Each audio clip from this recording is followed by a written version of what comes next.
Assalamualaikum warahmatullahi wabarakatuh. Waalaikumsalam warahmatullahi wabarakatuh.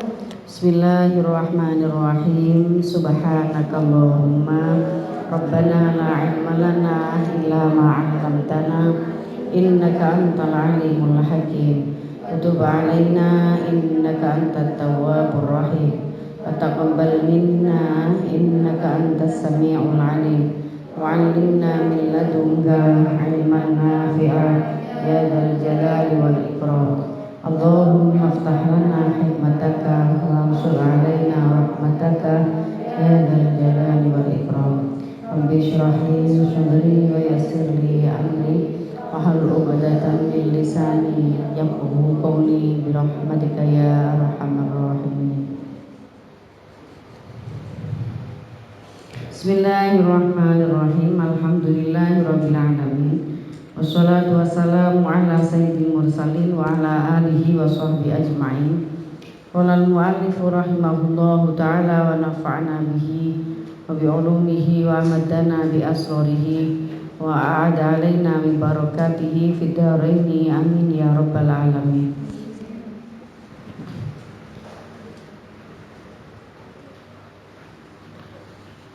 Salli wa sallim daiman ala Ahmad.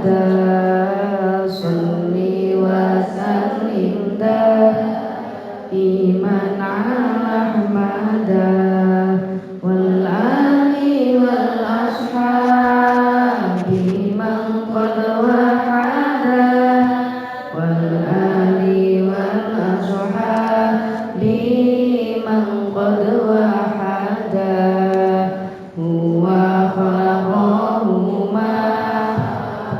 نفس واحدة هو خلقهما من نفس واحدة فبث منهما رجالا ونساء فبث منهما رجالا ونساء إنه لن نعيش حياة طيبة إنه لن نعيش حياة طيبة إلا بجهدنا رجالا ونساء إلا بجهدنا رجالا ونساء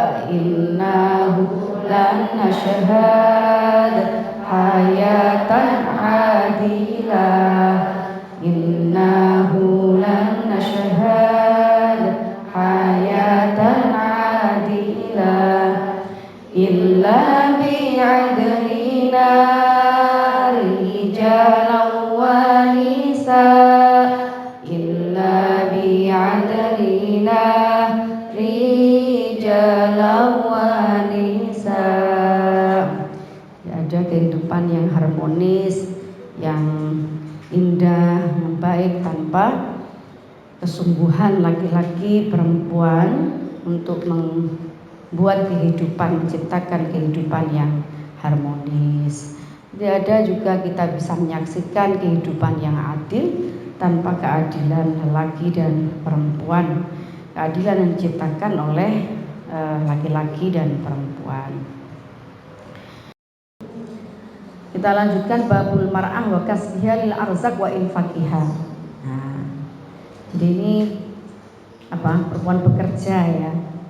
Beberapa hadis yang menceritakan tentang perempuan bekerja dan perempuan-perempuan yang menafkahi keluarganya.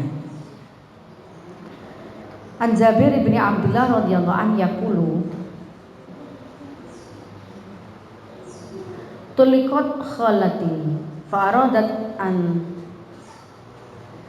tajudda nakhlaha fazajaraha rajulun an takhruja fatat an-nabiy sallallahu alaihi wasallam. Tuliqat den cerai sapa khalati bibi ingsun di perempuan korban perceraian. Fa'aradat mongko ngarepaken sapa kholah anta juga ing ento memetik sapa kholah nakhlaha ing kurmane kholah. Fazajara muli nglarang ha ing kholah sapa rajulun wong lanang antakhruja ing ento metu sapa kholah. Fa'atat lekani sapa kholah an-nabiyya ing nabi sallallahu alaihi wasallam. Faqala nudawu sapa nabi bala iya. Fajudi moko meti sapa sira wadon nakhlaki ing kurma sira. Fainaki moko sak temene sira wadon iku asa antasoddaki menawa-menawa yen to aweh sedekah sira wadon au taf'ali utawa nglakoni sira wadon ma'rufan ing kebagusan.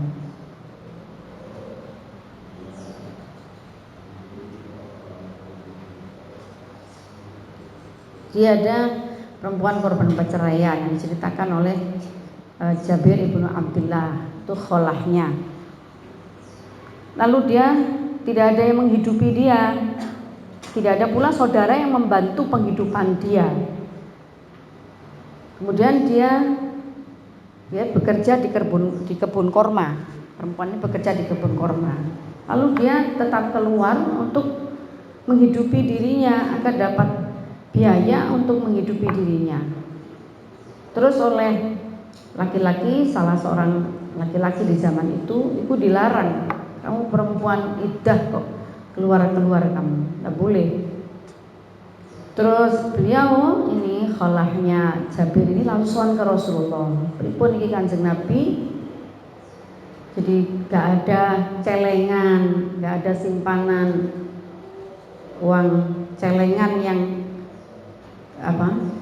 tabungan yang bisa untuk saya pakai menghidupi diri saya. Betul-betul saya butuh bekerja agar saya bisa menghidupi diri saya. Dan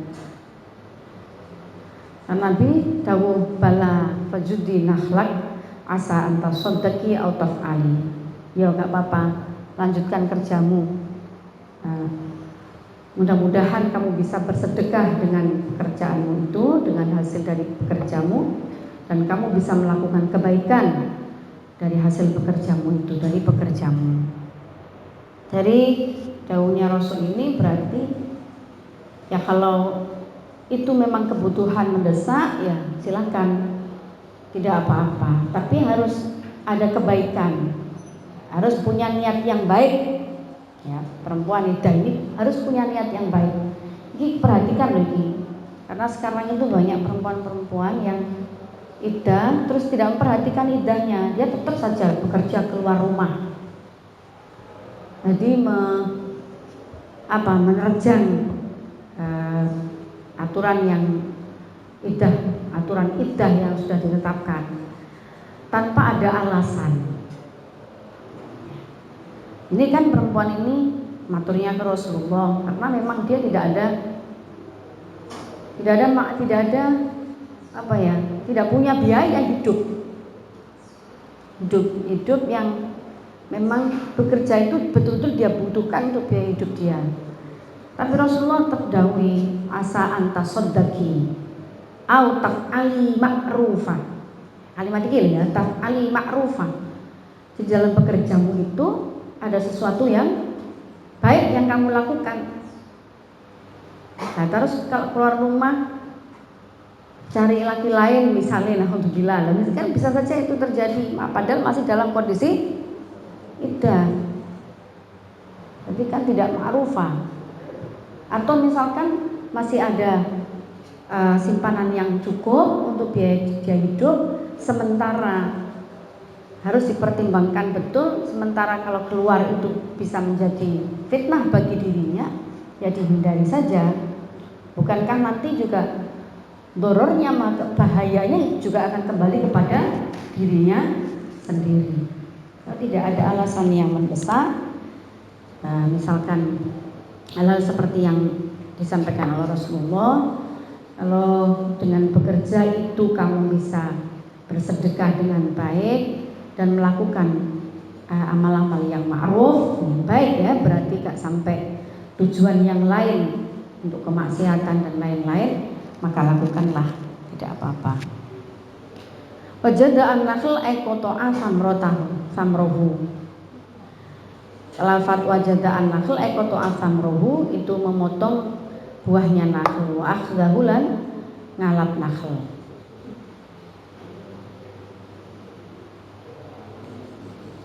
Jadi harus terpaksa untuk menghidupi dirinya karena tidak ada yang menghidupi dirinya, tidak ada yang mencukupi dirinya dalam kondisi ini ya. Boleh.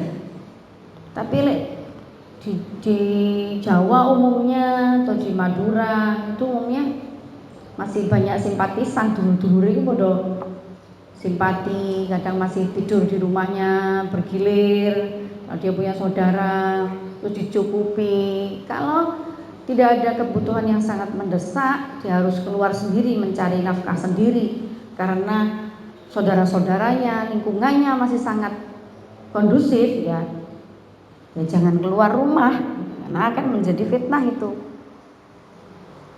Dan bahwa iddah itu ada, jelaskan dulu juga di dalam Al-Quran. An Jabir radhiyallahu anhu Nabi sallallahu alaihi wasallam dakhala ala ummi Mubashirin al-Ansariyah fi nakhlin laha. Faqala laha an-nabiyyu man gharasa hadan nakhl. Hadis riwayat Jabir radhiyallahu anhu, hadis dintoake saking Jabir radhiyallahu anhu anan Nabi sallallahu alaihi wasallam udakhala mlebu sapa Nabi ala ummi Mubashirin marang ummi Mubashir al-Ansariyati ya wadon kang bangsa sahabat Ansor fi nakhlin ing dalem kurma, kebun kurma laha keduwene ummi Mubashir. Faqala nuli matur laha maring ing ngendika laha marang Mubashir sapa Nabi sallallahu alaihi wasallam. Man gharasa hadan nakhla am muslimun am kafirun. Man utawi sapa ku gharasa nandur sapa man hadan nakhla iki kurma am muslimun ana ta wong muslim am kafirun ta wong kafir. Faqala nuli matur sapa Mubashir bal muslimun. Balik wong muslim. Faqala nudawu sapa Nabi la yaghrisu muslimun ghorsan wala yazra'u zara'an fayakula minhu insanun wala dabatun wala syai'un illa kanat lahu shadaqatun. Ya la yaghrisu ora kena nandur sapa muslimun wong muslim ghorsan ing tanduran wala yazra'u lan ora ing gogo tanam. Wala yazra'u ora ing gogo pertanian ya. Wala yazra'u lan ora nanam sapa man zara'an ing gogo fayakula moko mangan minhu saking zarak sapa insanun manungsa wala dabatun ora jokaya wala syai'un ora suci-suci illa kanat angin ana lahu ku keduwe muslim apa sedekahun sedekah rawang hadis sapa muslimun Imam Muslim. Jadi zakate ya, dan kita ada dalam Islam itu ada pembahasan khusus tentang zakat tanaman. Jadi ini ada perempuan di masa Rasulullah bernama Ummu Bashir. Ini pemilik perkebunan kurma. Jadi sudah ada perempuan kaya di masa Rasul, dia pemilik kebun kurma. Rasulullah kagum terhadap kebunnya yang subur, tanamannya yang subur, sampai takut Rasulullah, ini siapa yang ngelola ini? Orang muslim apa orang kafir? Kebun seluas ini siapa? Ternyata miliknya, pengelolanya seorang perempuan bernama Ummu Mubashir. Jadi apa ya istilahnya saiki? Kalau perdagangan namanya saudagar, kalau di pertanian apa jenenge? Di orang yang sukses di bidang pertanian kayak ini ya, petani sukses, petani kurma, saudagar kurma, perempuan dan muslim. Lalu Bashir matur, muslim ya Rasulullah, itu milik saya, milik Pulau Bashir. Nek ini milik orang muslim, dan dikelola dengan baik, ada hasilnya, menghasilkan sesuatu, dan maka harus memberi manfaat kepada manusia yang lain. Salah satunya dengan cara kudu ono zakate. Sekali lagi ini arahnya ke manfaat bagi manusia yang lain, manfaat juga bagi makhluk yang lain, dabah. Jadi makhluk yang lain itu menyuburkan tanamannya, terus memberikan makanan pada ternak yang dengan makanan yang baik. Jadi setiap orang muslim yang itu dia mengelola satu perekonomian tertentu, walaupun di dalam konteks ini adalah perekonomian pertanian, itu harus ada harus ada zakatnya. Zakat itu yang memberkahi rizkinya, tidak kotor rizkinya, tidak untuk dia sendiri. Riwayatkan hadis sapa Muslimun Imam Muslim. An Mu'ad bin Sa'id au Sa'id bin Mu'ad anna jariyata Lika'b bin Malikin kanat tar'a ghanaman. Ki macam-macamnya profesi perempuan di masa Rasulullah ya. Ada yang jadi pegawai di kebun kurma, buruh lah ya orang sekarang kalau istilahnya buruh. Ada yang jadi saudagarnya, pemiliknya. Ada yang angon itu mengembala kambing. Ada dalam semua profesi ini. Al-Sa'id bin Mu'adin an-Najariya li Ka'b bin Malikin kanat tar'a ono sapa jariya kanat ono sapa jariya kutara angon sapa jariya gonaman ing kambing bisa lain ing dalam gunung Salak. Fausibat moko dan kenani apa syatun pedus minha sangking apa syatun minha sangking ghanam fa'adrokat napa nemoni sapa jariyah ha ing syat fadzabahat mongko nyembelih sapa jariyah ha ing syat dihajarin kelan watu pasuilan ditakani sapa Nabi sallallahu alaihi wasallam faqala kuluha mangano sapa sira ha ing syat.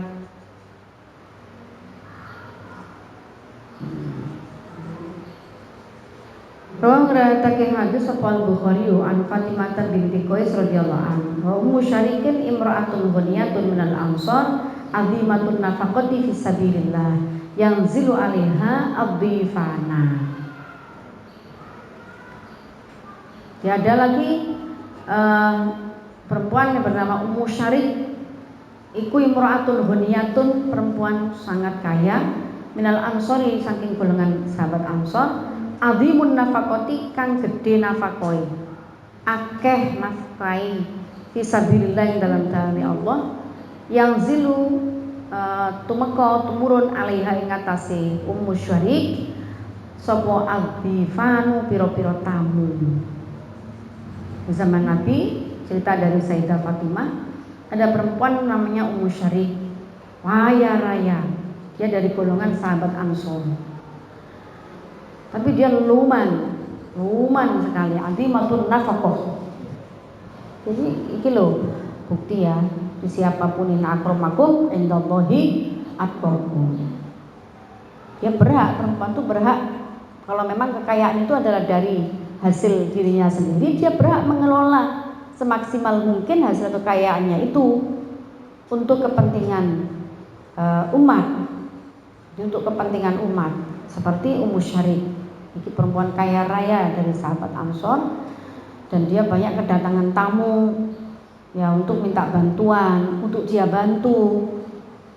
Jadi artinya menggunakan kekayaannya itu untuk kepentingan agama, untuk kepentingan umat, khususnya umat Islam. Riwayat hadis sapa Muslimun Imam Muslim. Tapi ada pula yang penggembala kambing tadi, tapi dia juga penyembelih, jadi bisa menyembelih, punya ilmu menyembelih hewan ternak dengan baik. Rasulullah ditanya oleh sahabat, itu pripun Kanjeng Nabi yang nyembelih orang perempuan? Dawuh Nabi, puluhan, makanlah, tidak apa-apa. Penyembelih hewan itu tidak harus laki-laki. Kalau perempuan itu dia bisa menyembelih dengan benar sesuai dengan syariat, ya makanlah. Rasulullah dawuh puluhan. Itu hasil sembelihan dari jariyah tadi itu, jariyah li Ka'b bin Malik. Di budaknya Ka'ab bin Malik. Ini perempuan budak ya Rasul yang nyembelih. Nah, kenapa memangnya kalau dia perempuan budak? Kalau dia paham ilmunya, ilmu nyembelih menurut syariat Islam, paham, ya makan, tidak apa-apa, halal. Jadi Rasulullah tidak pernah membedakan status sosial seseorang, tidak pernah itu Rasulullah membedakan. Rasulullah pun mendatangi satu kebun milik perempuan, milik seseorang yang ternyata itu perempuan, pemilik kebun itu kaya raya juga, kaya raya, perempuan kaya raya, pemilik kebun.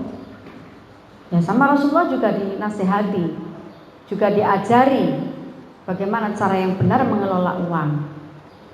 Jadi mengelola perkebunan, pertanahan, pertanian, ya zakatono. Ya sama, Rasulullah akan mengajari hal yang sama, mendidik yang sama. Saudagar baik itu laki-laki maupun perempuan tentang zakatnya. An Raithah binti Abdillah murata Abdillah bin Mas'ud radhiyallahu anhu. Saya kira sampai di sini dulu ya. Jadi profesi apapun itu, baik itu dikelola oleh perempuan atau dikelola oleh laki-laki, yang dituntutkan oleh Rasulullah SAW adalah ikuti syariat agama,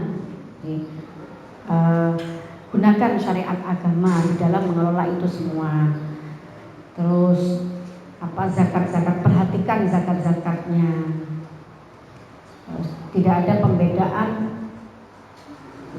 sikap dalam menyikapi perbedaan profesi apapun itu, baik itu dilakukan oleh laki-laki maupun perempuan. Kalau memang sudah bidangnya di situ, ya asal dia bekerja dengan baik, mengikuti syariat agama dengan baik, dan melakukan kewajiban-kewajiban sebagai seorang muslim dengan baik, termasuk yang mengeluarkan zakatnya, itu sama, tidak boleh diperlakukan berbeda.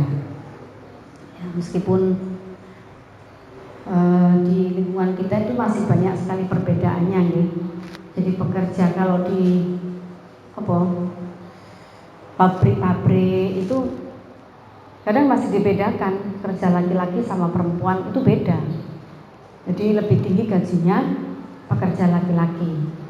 Itu padahal waktu bekerjanya sama. Nanti masa cutinya bukannya di pabrik-pabrik, di kantor-kantor juga. Nanti masa cuti itu sedikit sekali. Ada masa melahirkan misalkan, ya sak cukup ya untuk melahirkan. Terus berapa hari ditambah berapa hari. Itu toh. Jadi akhirnya perempuan-perempuan sekarang bekerja di luar rumah masih banyak yang kemudian dia tidak mau menyusui anak-anaknya karena tuntutan pekerjaannya. Ya meskipun ini satu sisi ya gak wajib gitu ya, tapi ya gimana ya, kasih sayang, karena yang punya susu dan produk susu ini perempuan. Kalau itu laki-laki punya gitu kan bisa berbagi gantian. Gitu. Lah enggak ya. Nah kalau memang harus seperti itu, ya sudah sunatullah perempuan yang dititipi oleh Allah. Ya kalau harus bekerja, sekarang banyak alat yang memeras susu itu banyak, diperah dulu terus dimasukkan ke kulkas. Nanti kalau saat mau menghidangkan dihangatkan, kemudian disusukan ke anaknya. Ya bagaimanapun air susu ibu ya beda lah dengan air susu sapi, ya beda. Susu kambing ya beda. Kamu mau disamakan dengan sapi? Ya nggak mau, beda lah. Selama bisa itu diproduksi, air susunya bisa diproduksi ya sebisa mungkin kita berikan itu sebagai anugerah terindah untuk anak-anak kita ya. Yang diberikan anugerah itu diberikan Allah Subhanahu wa taala kepada kita makhluk perempuan yang tidak diberikan kepada makhluk yang lain gitu. Jadi ini diberikan juga kepada anak-anak kita. Syukur-syukur bisa menyusu langsung dari kita, tidak lewat dot gitu misalkan. Karena itu ada apa ya, kedekatan emosional dengan anak, ada sentuhan ibu, kemudian makanya anak-anak yang disusui ibunya itu umumnya ya mungkin perlu ada penelitian lebih lanjut. Yang saya belum baca penelitian.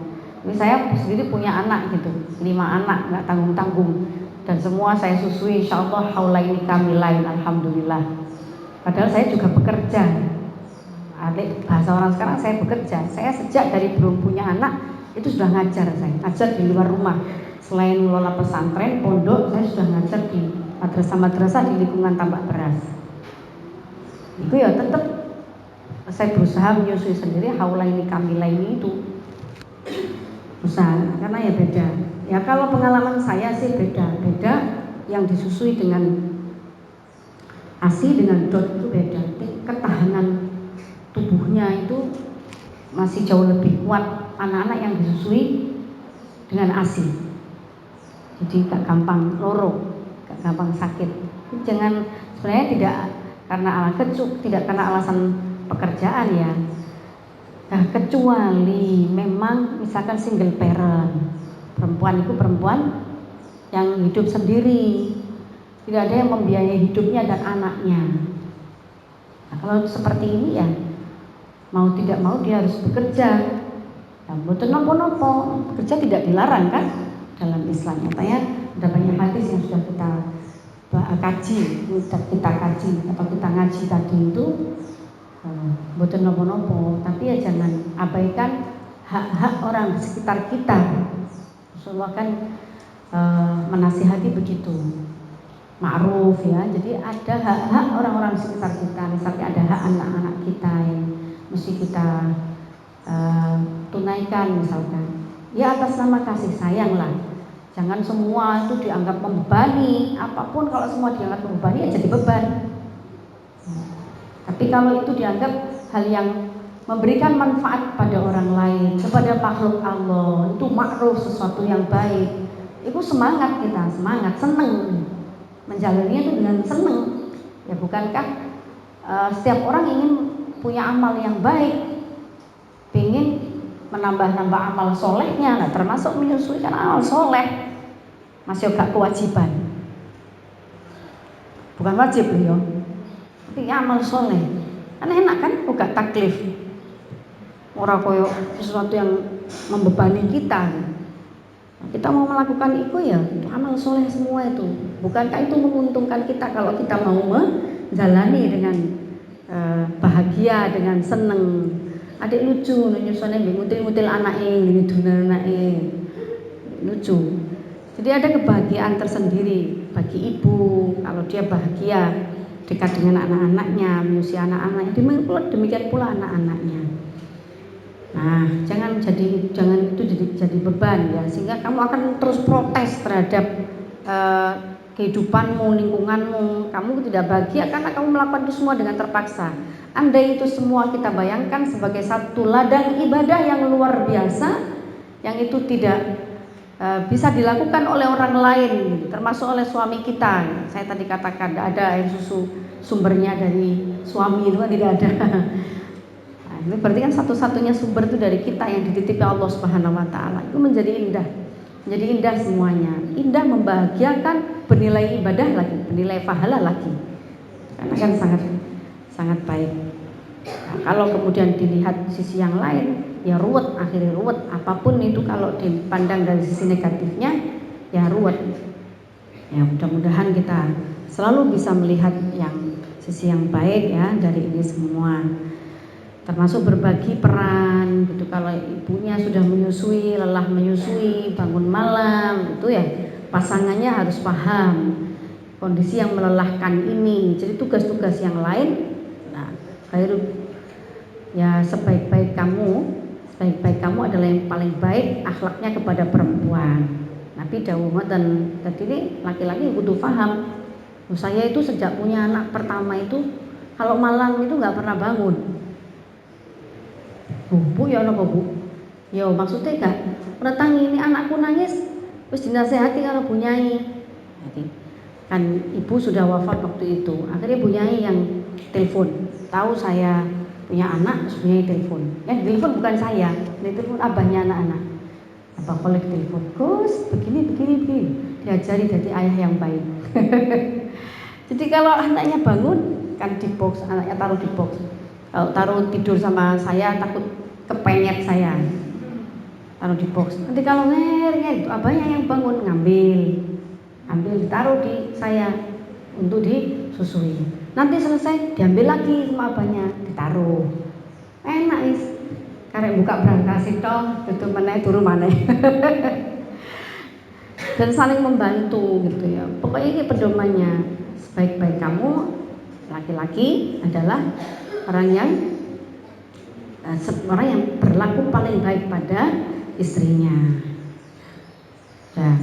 Ya wajar kalau kamu harus selektif ya, walaupun nggak keselektifan gitu, tapi selektif, pilih orang yang baik, memperlakukan diri kita sebagai perempuan, memahami keadaan kita dengan baik. Nah, itulah laki-laki terpilih. Dawuhnya Rasulullah SAW. Al-Fatihah.